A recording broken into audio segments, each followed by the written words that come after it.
Good day, everyone. My name is Nika M. Tolentino, and I am from BIS IT third year.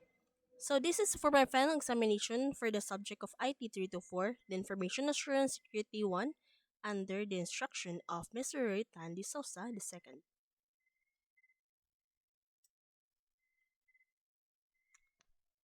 We have 10 questions under this examination. We have number 1. Describe the functions of and relationships among laws, regulations, and professional organizations in information security. So, I researched about the meaning of the law, the regulations, and the professional organizations so that I can describe the relationship among these three in information security. So, we have the law. Law is the body of legal rules, codes, and standards that require you to protect that information and the information systems that process it from unauthorized access. Regulations is a process or body responsible for ensuring that the law is put into effect. And the third one is the professional organizations, the non-profit organizations that serve businesses, academia, and the government offer a wide range of resources, including publications. Under it includes the conferences, continuing professional education, the speakers, and the certifications. So the functions, the relationships of these three is the law is holding the legal rights or the codes of the information security is the law where everyone we're going to follow is because it is the law. It is the one who holds the legal rules and standards that requires to protect the information. And also, we have the regulations that we may follow in the information security, the process or the body of it that is under the law, which is it was actually under the law. The regulations under the law.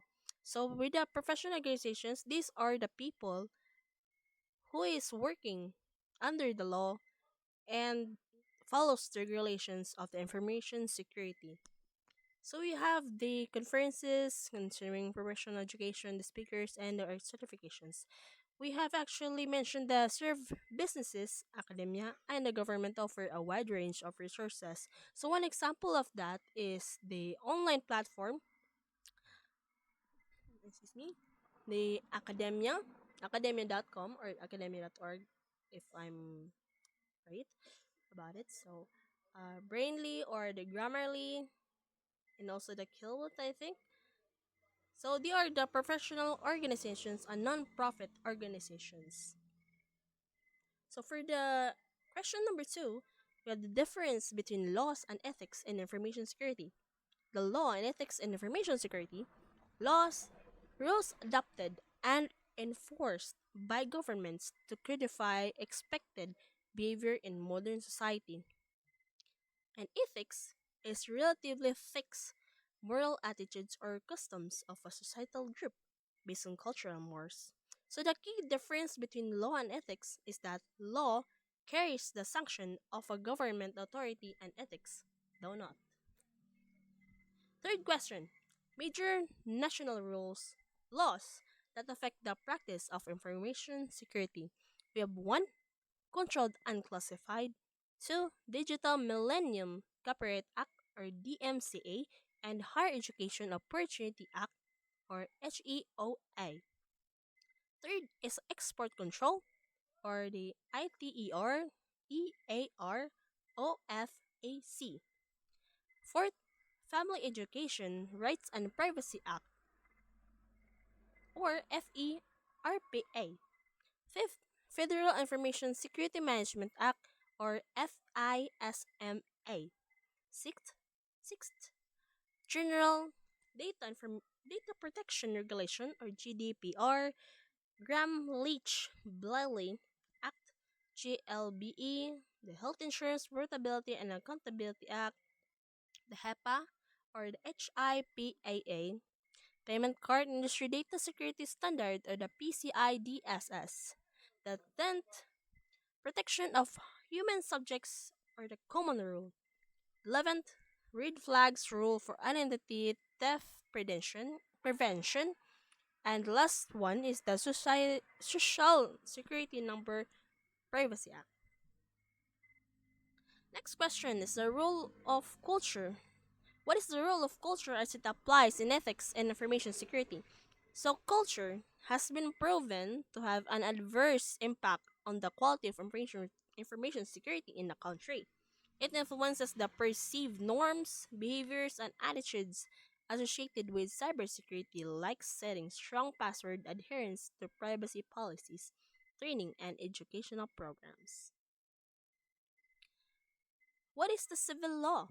Civil law, as it regards a type of law, is a branch of law that regulates the non-criminal laws, not criminal rights, duties of persons, natural persons and legal persons, and equal legal relations between private individuals as opposed to criminal law or administrative law. What is the primary purpose of USA Patriot Act and why? So the Patriot Act was implemented in response to the September 11th of 2001 attacks in the United States. Its main objective was to protect national security, especially against the foreign terrorism. The act aimed to deter and punish terrorist activities both within the US and globally. So the Patriot Act is an act that is created to protect the national security is because more on the terrorism or some of the terrorists are hackers from the Southeast Asia? No, Southeast countries. More like where the countries that has so many terrorists, like ISIS, if I'm right about the terrorism. So the Patriot Act was created because of this main objective to protect the national security, where it is very important, where it is very confidential to be leaked, leaked. Sorry. Okay. Next, we read what law was specifically created to deal with encryption policy in the United States?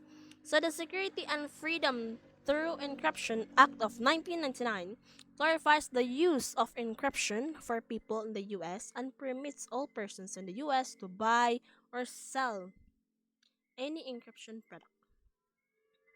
So, what is policy? How is it different from a law? Difference between policy and law? Policy Policy is a decision-making framework or work or course of actions to achieve a desired effect or change in the society. Policy is just informal as it is just a statement or a document of what is intended to be done in the future. Policies can lead to new laws. Policies are made in the name of the people. Policies are administered by state institutions or officials. So the laws are set standards, principles, and procedures that must be followed in society. Law is more formal as it is a system of rules and guidelines that made for implementing justice in the society. Laws can be modified, reviewed, but not lead to any policies. Laws are made for the people, and laws are administered through the courts, which is enforceable. So, what is the three general categories of unethical and illegal behavior, and why? So, the three general categories of unethical and illegal behavior that organizations and society should seek to eliminate are those arising from ignorance, those resulting from accident, and those that are intentional. So, three general categories of unethical and illegal behavior are these three. Yes, the arising from ignorance, which is these people are the ones who is very ignorant about this society, which they are the ones who live um far from the latest generation, so they are arising from ignorance because of they are not updated about the latest version of the generation. Those resulting from accident, one of that is coma, the comatose persons that is, and also the insomnia. No, not the insomnia, but the what that person who forgets everything after the accident. What we call this the amnesia. Yes, the amnesia. So this resulting from the accident, that is one of my examples is the amnesia. So and those that are unintentional behavior. So best method for preventing an illegal and unethical activity. So I think this is my last part of this final examination. The deterrence.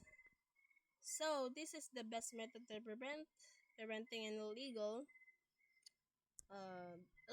and ethical activity. So deterrence is the best method for preventing an illegal or unethical activity. These laws, policies, and ethical and technical controls are examples of deterrence. So deterrence is a thing that discourages or is intended to discourage someone from doing something. For example, is that the cameras are a major deterrent to crime is because of um the cameras can capture everything, either rights or either the right or the wrong doing of a person or such a criminal, which leads it to be witness or leads to be proof that the criminal created that crime. As for it, it needs to have the victim's justice. So I think that's all for my final examination, and I'll be going to stop there. And thank you for listening for my video, and have a good day. By the way, my name is Nikanam Tintino, and thank you.